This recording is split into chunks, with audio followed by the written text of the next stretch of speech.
one of the things that I think is really hard, especially after a summit like this, we're getting a lot of information, and there's kind of two problems that come with a lot of information, which is one, how do I prioritize which initiative to take on and when?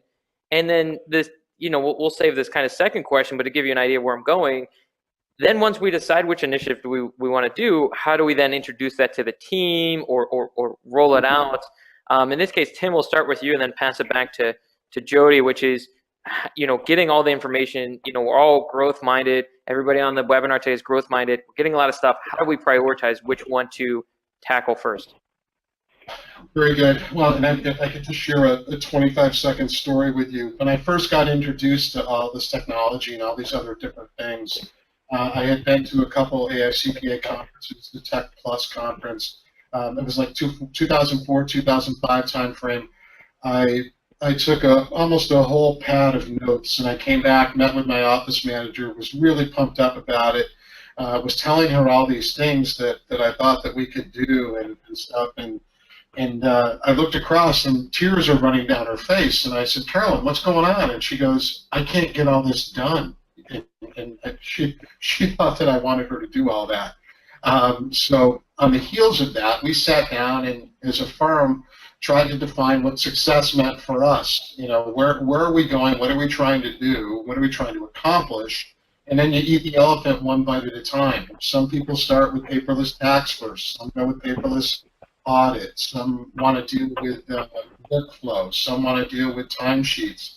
So I think it's recognizing what you're trying to accomplish, putting a success factor on it, putting a realistic time frame on it, build the appropriate project team, and then make sure that you communicate with your firm throughout the process.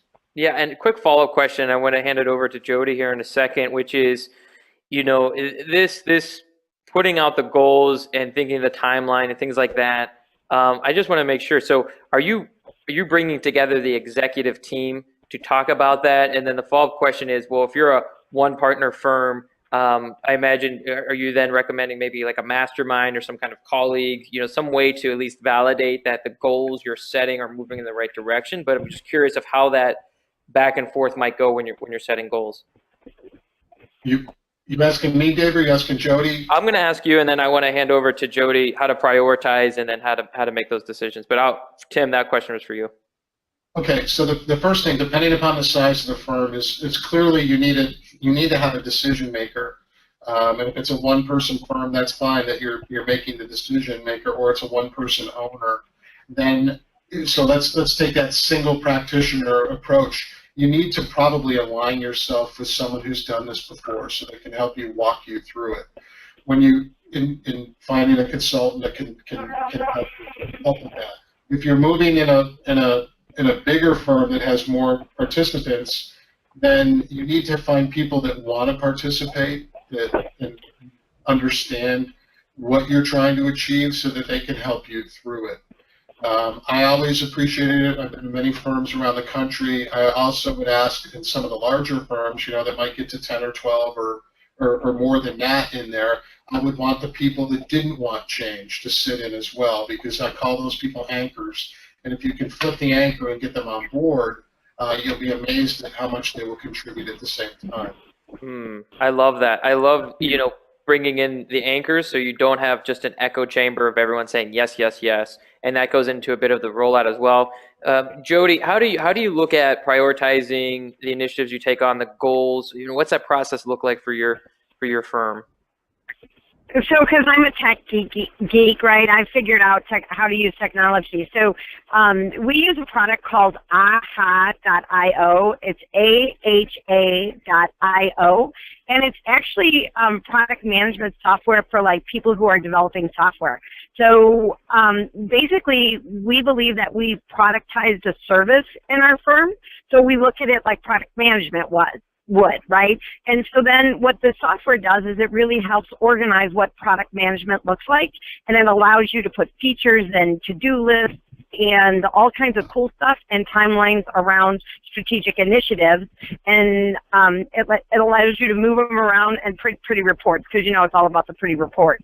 But what we do is we do it as a team, right? So there's only 5 of us, so One of the things that getting rid of the timesheet does is it allows for continuous innovation in your firm. And so we're always innovating and we're always prioritizing what we want to change in our firm. And this tool is a centralized workspace for us to kind of detail it out and put together the priorities of what we need to be working on and hold people accountable to actually doing what they said they were going to do. You know, if they were going to roll out e-signature by the end of the year, well, it's November and where's e-signature, right? Well, you can't say, oh, well, October 15th caught me, right? So now we can actually put dates around things and make sure that things get done in a timely manner, and it keeps your firm moving in motion, and it's the innovation process ongoing as opposed to change management, which I believe doesn't work anymore. Very interesting. And just to show how small the world is, we are literally trialing aha.io right now. When you said that, I was like, it can't be the same tool. It's literally the same tool. Well, just a quick follow-up question on that.